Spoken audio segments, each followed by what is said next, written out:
as provided through the state? So on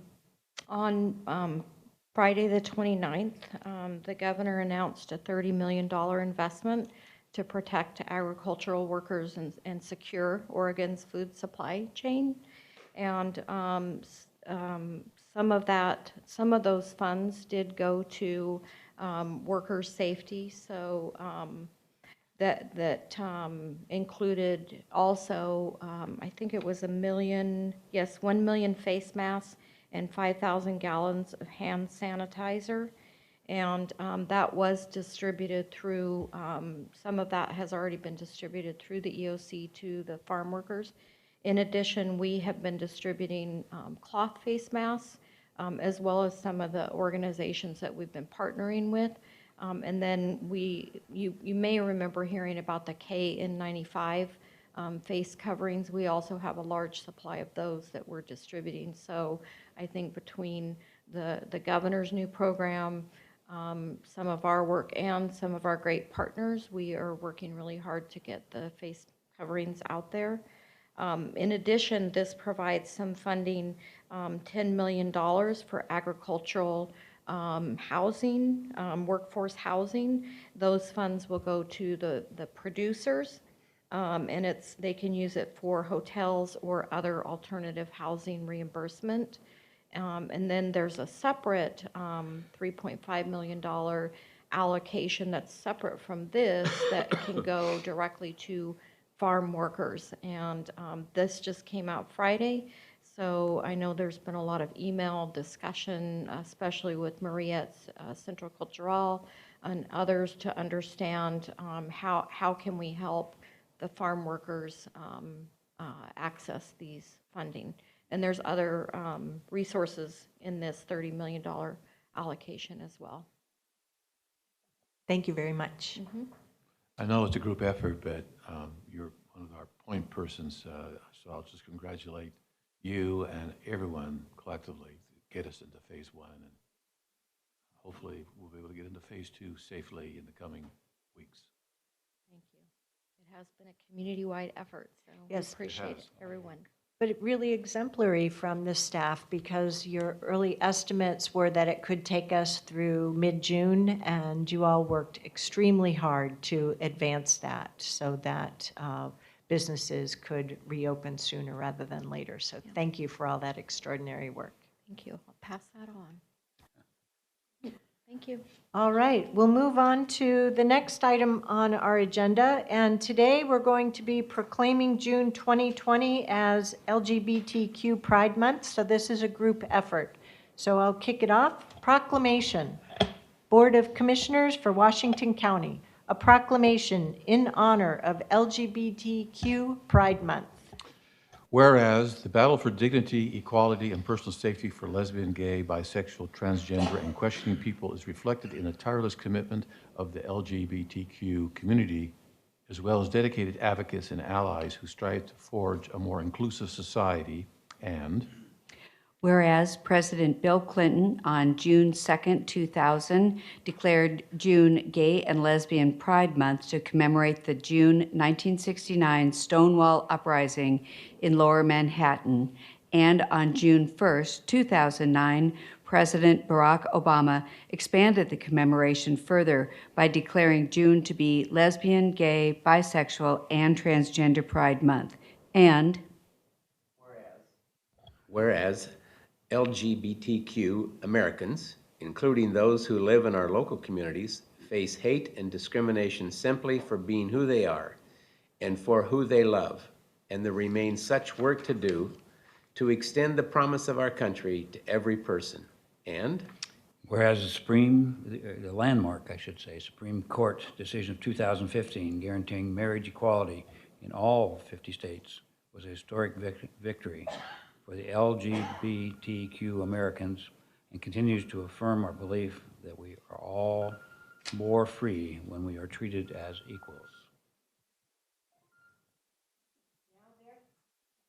Now, therefore, be it resolved that on this second day of June 2020, the Washington County Board of Commissioners does hereby proclaim June 2020 as Washington County's Lesbian, Gay, Bisexual, Transgender, and Questioning Pride Month, and encourages all community residents to eliminate prejudice wherever it exists and to celebrate our great diversity by celebrating our LGBTQ friends and neighbors. Thank you.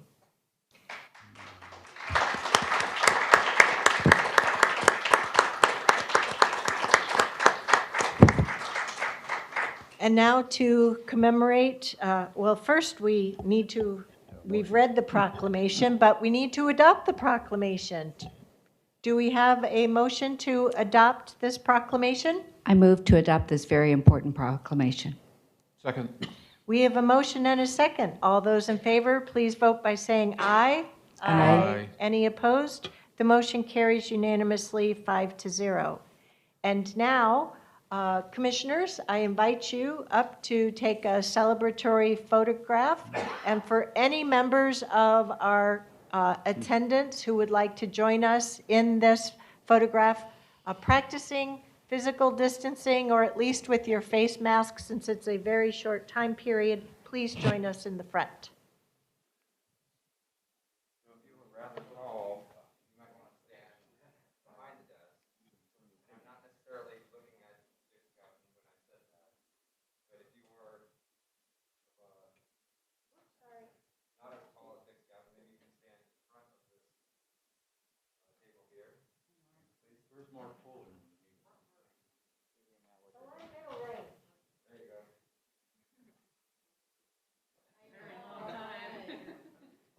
This way, if we get 2 rows, then we can keep a good distance. Maybe, Julie, can you touch the edge of the table that side? Joining you. There you go. Thank you. Oh my goodness.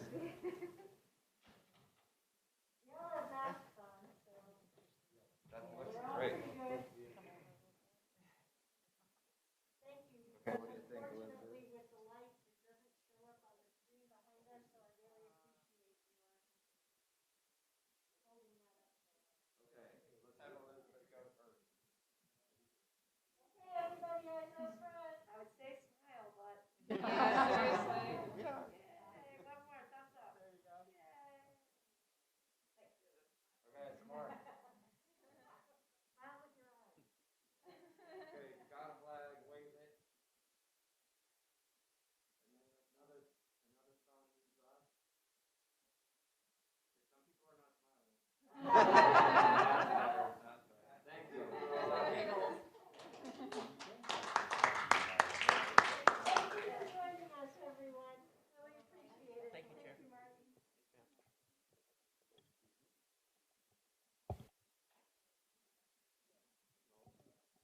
All righty. Thank you, everyone. The next item on our agenda, we have a section on boards and commission appointments. The first one for today is to appoint members to the Washington County Aging and Veteran Services Advisory Council. Move to recommend action. Thank you. Second. We have a motion and a second to appoint Gary O'Neill, Yaroslav Chekarianov, I am sorry. I should have practiced that earlier. My apologies. Aaron Miller and Robert Newton as new members, and Chris, is it Willie or Wiley, as an alternate member to the Aging and Veteran Services Advisory Council with terms ending June 30th, 2023. We have a motion and a second. All those in favor, please vote by saying aye. Aye. Any opposed? The motion carries unanimously 5-0. Next is to appoint members to the Housing Advisory Committee. This would make 3 new appointments to the Housing Advisory Committee. Eric Schmidt as a member at large for a position ending March 31st, 2024. Renee Brous as a member at large for a position expiring March 31st, 2021. And Balin Yaunis for the minority groups representative position that expires March 31, 2022. It would also make the following reappointment to the Housing Advisory Committee: Catherine Gallion to the Social Service Organization position for a term expiring March 31, 2024. Now so moved. Second. We have a motion and a second. All those in favor, please vote by saying aye. Aye. Any opposed? The motion carries unanimously, 5-0. Thank you much, colleagues, for hanging in there with me. My mouth has decided to water in between all of these words. Next, we'll move on to the action section of our agenda today, and we have a number of items in our action section. The first is to amend the fiscal year 2019 to 2020 road maintenance program, and here we have Mr. Todd Watkins. It's okay, you got the two division managers Yes, crossed. I did. You're okay. Joe's a good guy. To give us a staff report. All right. Thanks, Chair Harrington. Commissioners, as you know, you adopt an annual work program each year for the road maintenance program. The last one that you amended or that you adopted was June 18th, 2019 as RNO 1959. We do periodically come to you for amendments to the work program. And today we have an action item that will amend the work program for three general items. We have a landscape island that needs to be removed because we have some water intrusion on one of our bridges. We have some preventive maintenance that will be occurring on a road out at the exit from the road, and then we also have some drainage work that will be done ahead of our summer contracted work program. So with that, I will answer any questions you might have about the items that are on the amendment.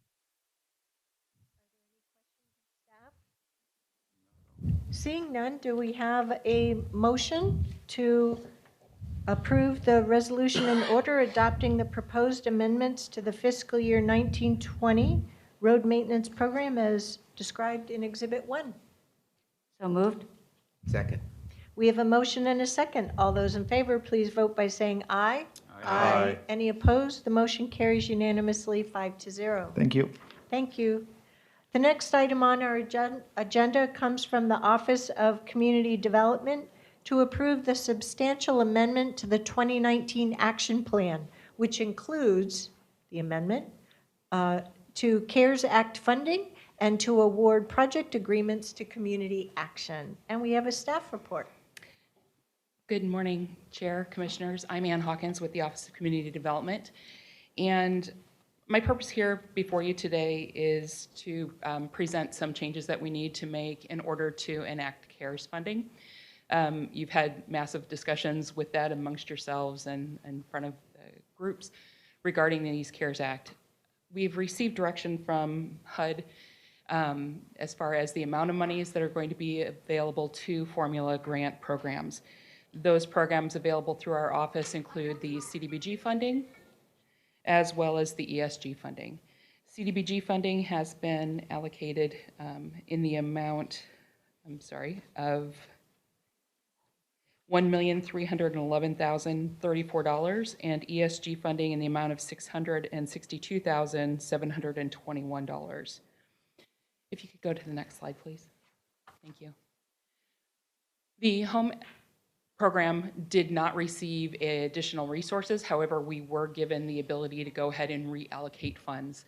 Traditionally, we are able to allocate 10% to administration, and we are able to allocate 5% to community housing development organizations and operating funds for them. We have, with CARES Act, are able to go ahead and increase those amounts to 20% for administration and 10% for the CHOTO. Next slide, please. So following our direction from HUD and the indication of the funds that were going to be available, we needed to be able to go ahead and propose changes to the 2019 action plan. The reason for addressing the 2019 action plan is that the 2020 action plan was included as part of our consolidated plan, and authorization would take an exponential amount of time to be able to go ahead and get that done. So in order to go ahead and facilitate the funds to the community, we wanted to be able to go ahead and do that quickly. So we're amending the 19 program. We presented it to our policy advisory board. We obtained public hearing and public comment. Following your consideration and hopeful approval, we'll be able to go ahead and submit that amendment onto HUD, request those funds, and then go ahead and contract through agencies within the community. Next, thank you. Again, the CARES Act was signed on March 22nd, $5 billion for the CDBG program, of which I indicated the Washington County portion is $1,311,034, $662,721 for the ESG program, Emergency Solutions Grant, and then again, waiver of regulatory and statutory requirements for the home program. Next, thank you. There were consultations held within the community with 42 agencies in conjunction with the City of Hillsborough and the City of Beaverton. Based on those consultations with culturally specific organizations and agencies, rent assistance was deemed as a priority across all groups. So following those consultations, we were able to go ahead and determine allocations, proposed allocations for those amounts, addressing those to the Community Action Organization, the Washington County Department of Housing Services, and as well as an administrative portion to be retained within the Office of Community Development. Next slide, please. For the CDBG program, we were able to go ahead and determine that funding would be provided to Community Action Organization for rental assistance. The amount would be, the amount and the number of families that would be assisted and impacted really depends upon how long we are able to go ahead and provide that funding, as well as the amount of funding that is required. We would also be addressing microenterprise technical assistance, MISO,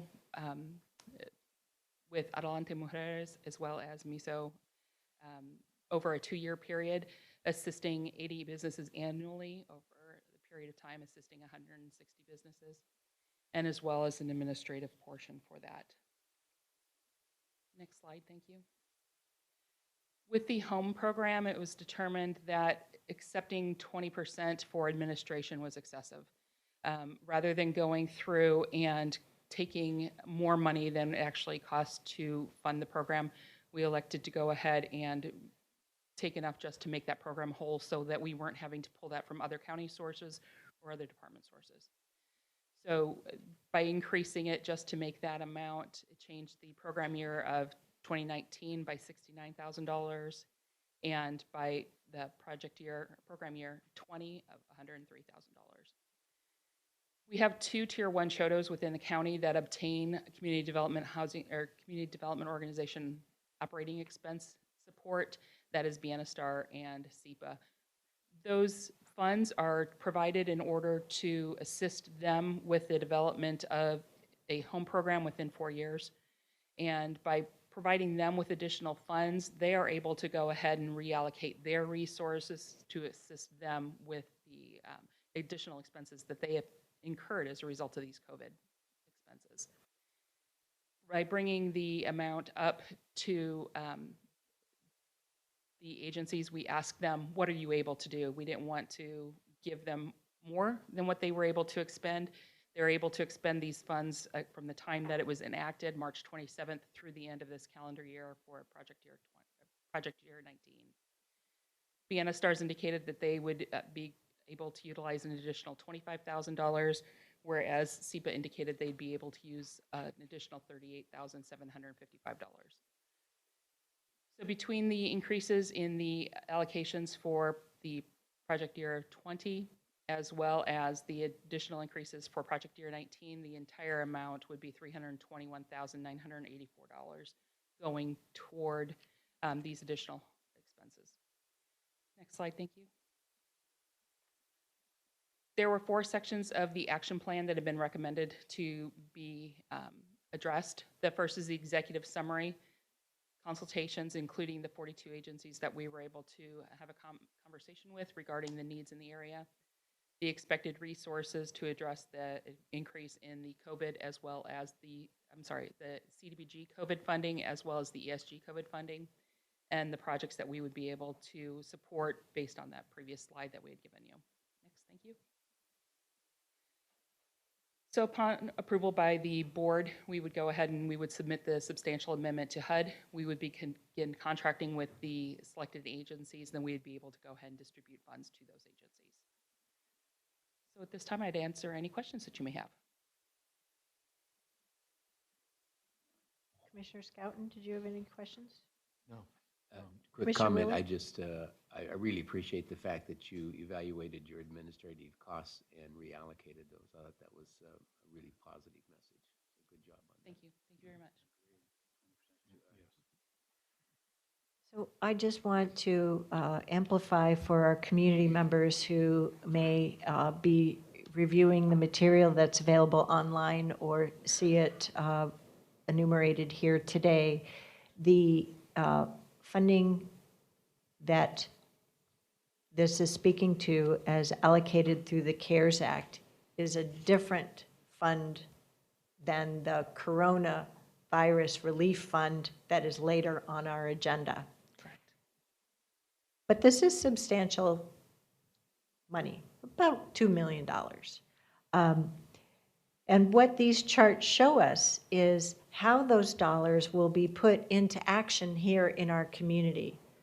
Some may ask, well, if you've got these dollars, why are you also funding some of this work through the Coronavirus Relief Fund framework? And the reason for that is because these dollars alone don't satisfy our community need. And despite having millions of dollars in that proposal, there is still, we project still, unmet community need.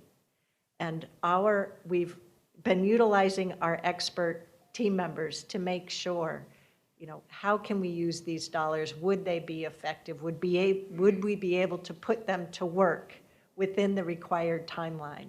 And so our staff has done a tremendous amount of work over these last 3-4 weeks since this act was signed, but also as guidance has come through the various administrative agencies to make sure that we invest these dollars properly.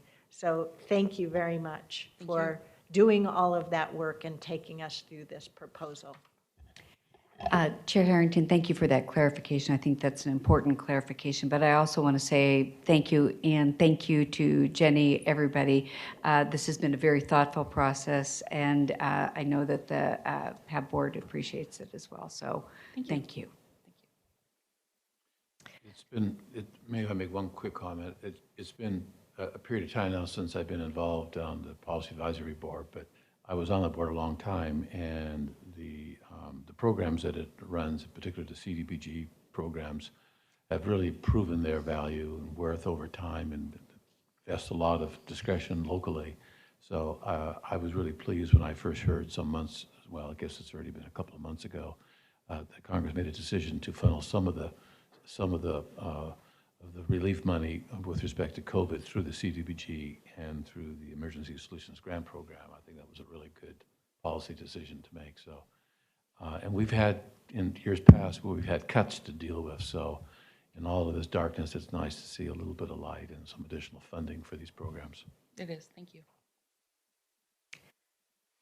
So we have a proposal to approve the amended 2019 action plan to incorporate the CARES Act funding under the CDBG-CV and ESG-CV programs, as well as approve CDBG-CV and ESG-CV project agreements with Community Action for $748,000 and $506,449 respectively. So moved. Second. We have a motion and a second. All those in favor, please vote by saying aye. Aye. Aye. Any opposed? The motion carries unanimously 5-0. Thank you very much. Thank you, Ms. Hawkins. Thank you, staff. Thank you, nice job. Next, we'll move on to an action item from our Health and Human Services Department to declare an emergency related to COVID-19. Madam Chair, I just have a very brief staff report. This is the 6th extension of the emergency declaration that was originally adopted on March 4th. It extends the declaration till June 23rd, and we are not seeking any expansion of the authority under this declaration. Great. So we have a proposal to declare an extension of the emergency until June 23rd, 2020 under Washington County Code Chapter 8.36 to support response activities to COVID-19. So moved. Second. We have a motion and a second. All those in favor, please vote by saying aye. Aye. Any opposed? The motion carries unanimously 5-0. We're in the home stretch. We have a couple of more action items for today. The next one is to approve the Coronavirus Relief Fund Work Group recommendation. And for this, we have a modified proposal as we discussed in the work session today. So this is a proposal that we're referring to as version 2. And I'd like to turn it over to our County Administrative Officer, Mr. Stephen Rhodes. Thank you, Chair Harrington. Commissioners, just a little background on this, which I'm sure you're aware, but some of the public may not be. The funds that we're talking about here come from a federal act commonly referred to as CARES Act, which included allocations to organizations, governmental organizations, over 500,000 population in the country. In Oregon, there were 3 organizations that were granted that funding: the Washington County, Multnomah County, and the City of Portland. There was also an allocation of funds given to the state out of that same act for the state to use and potentially distribute to local governments as well. So our allocation was 1.466, I think, million. We were charged as a county with the responsibility of figuring out how these funds should be allocated. It's not a budget-like process because these funds are very, very restricted, and we hold the responsibility for their being used properly. So if we're audited at the end of the process, we have to be able to show that these met the federal guidelines that were included in the act. So it's a very difficult process to go through to make sure that we're acknowledging and using that connection to the responsibility in the act for the use of the funds. So that made our work much more difficult in terms of trying to identify areas where we think there's a COVID-related response that is eligible to be funded under that act and the dollars that the county received. In order to carry out that responsibility, we put together a work group that went through the guidelines, developed principles for goals and principles for distribution, and those were approved by the board a couple of weeks ago. Then took those and went into allocating according to those goals and principles how those funds could be used that, again, would meet the intentions of the act. And as we're doing that, we're having to think who our partners will be. We haven't gotten to complete that yet, but who our partners will be and how we will be able to make sure that they are accountable for the use of those funds so that we ultimately are sure that we will not be held to have to repay any of the funds that were not used according to the requirements of the Act. It's a very different than what we would normally do with general fund tax dollars that we can allocate as is determined by the board by their priorities, whereas this had to be allocated according to the federal requirements. So I'd like to just call out the 4 principles that we did and our goals. Excuse me, before you do, would you clarify, this is money that was sent in an emergency fashion and has to be spent by the end of this year, this calendar year, is that correct? Thank you, Commissioner Treese. Yes. The requirement, the funds, we received the funds on April 27th with the requirement that they all be expended by December 2020. So that only adds another layer of complication to the process because we can think of uses that we could like to put them to, but they go beyond that date. And so in fact, if they're not expended, we must return the funds to the federal government. So it's a pretty strict regulation that we have to work within to get these out. So, but the goals that the work group put together and recommended was that we provide the most positive impact to help the most people, and that adherence to CARES Act guidelines for eligibility was paramount. The principles that we articulated from those goals was, our principles were, first one was to protect public health, and that is also the major section of the legislation, and the rationale behind it was for the protection of public health in the COVID-19 environment. So there were allocation, we set that as a principle. The next one was to stabilize the local economy. The third one after that was support Washington County community-based organizations and nonprofits. And the final principle was to build public mental health and community psyche. So once those principles were developed and approved by the board, then the work group then began filling in the types of uses that they think would fall under those principles and be appropriate under the Act. And that then is the version 2 that you have, which shows those allocations.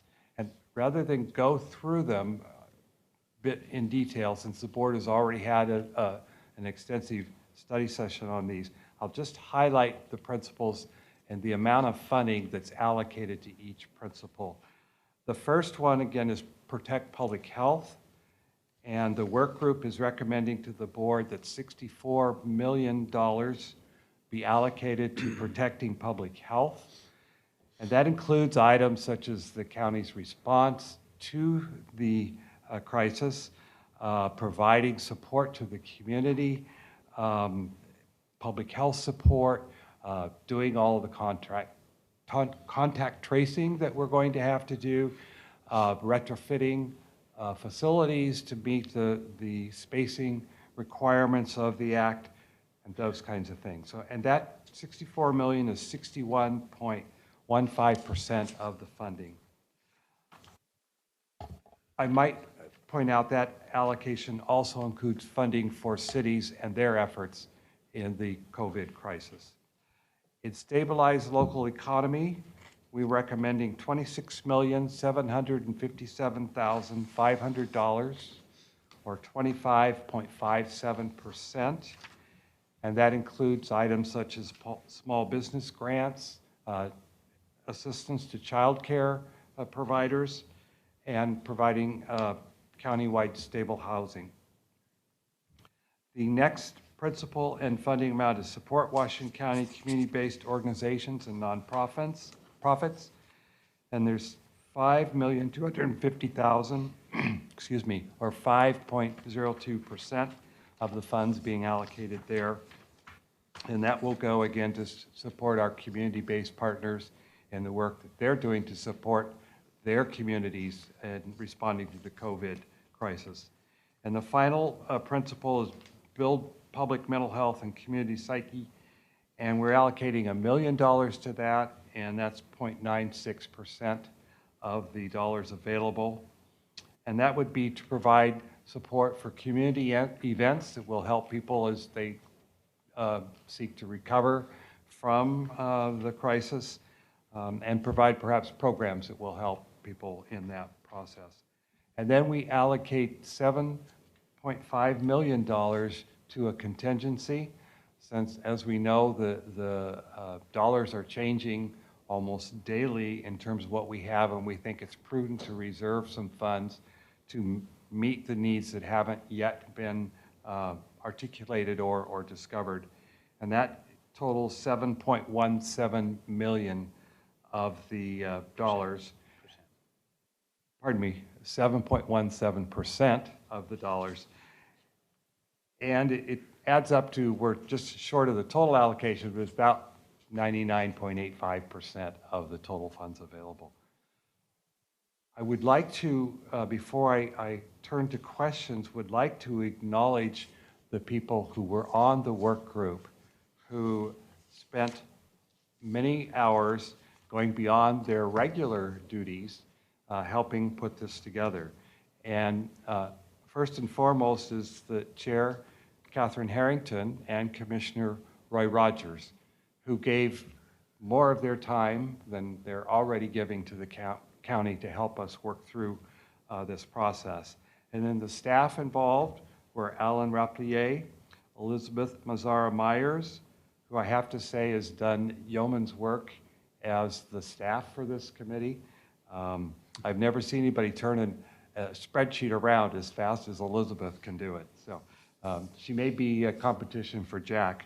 And then Jack Leong is on there, Jenny Proctor, Comey Calvor, and Marnie Kyle. Thank you, staff. And yourself.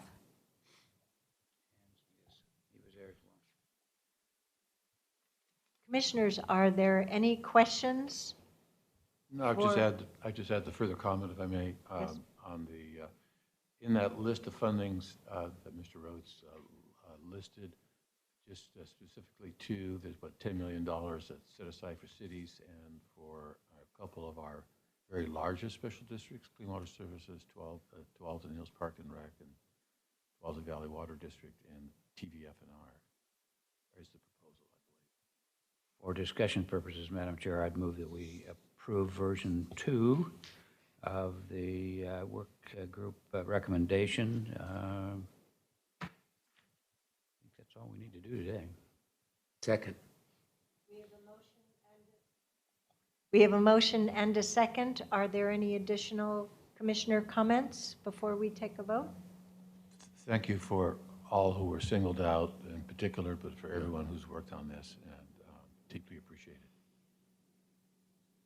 Thank you. All those in favor, please vote by saying aye. Aye. Any opposed? The motion passes unanimously, 5-0.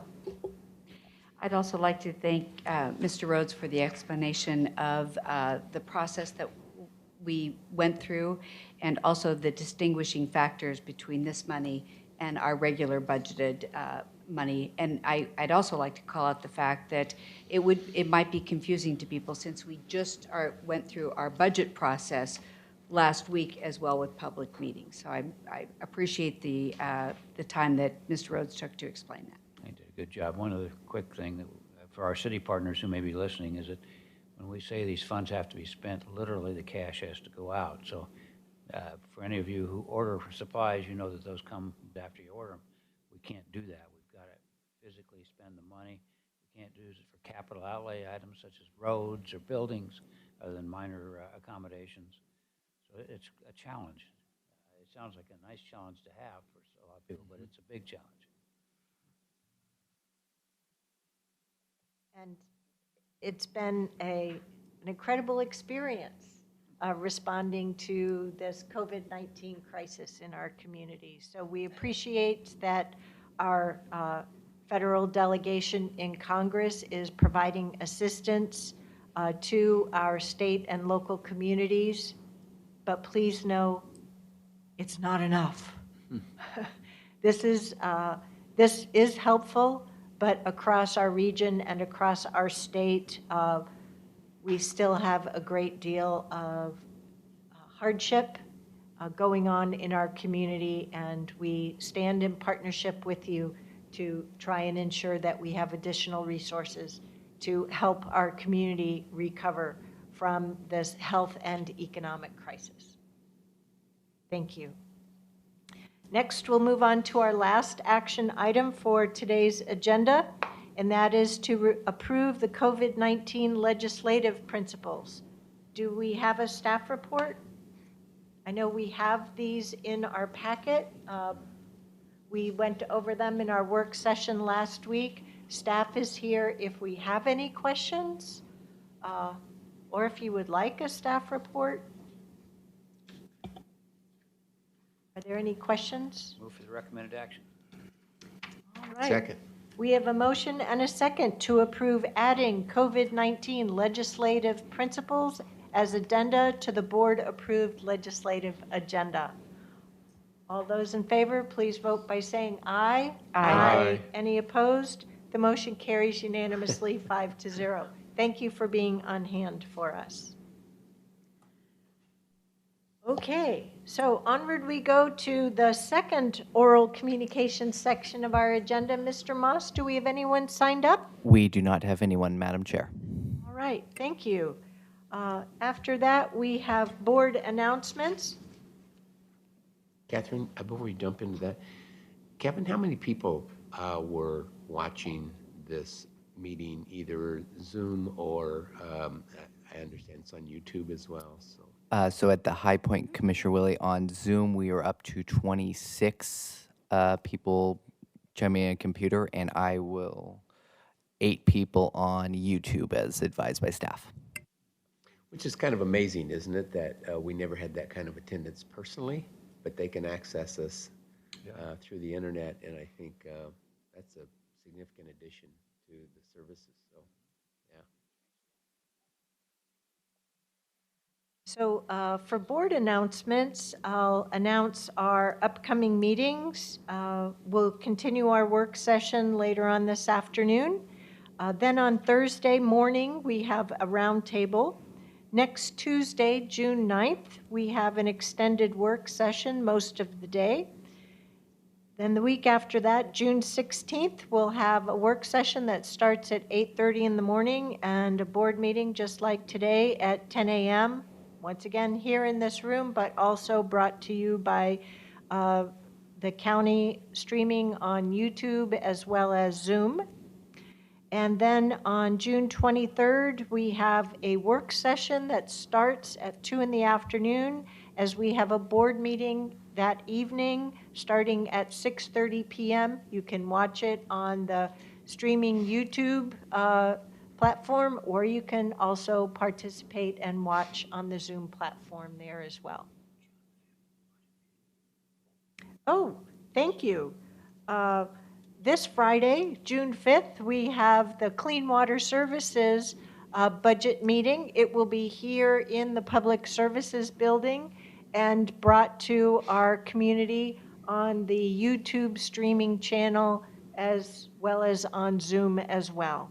So while we've had our budget committee meetings on the proposed Washington County budget, and we still have budget hearings coming up with that in our meeting on June 16th. We'll have our Clean Water Services Budget Committee meeting on the proposed Clean Water Services budget this Friday. Are there any other board announcements for today? Seeing none, do we have a motion to adjourn? Move to adjourn. Second. We have a motion and a second. All those in favor of adjourning today's June 2nd, 2020 meeting, please vote by saying aye. Aye. Any opposed? The motion carries unanimously 5-0. Good day, everyone.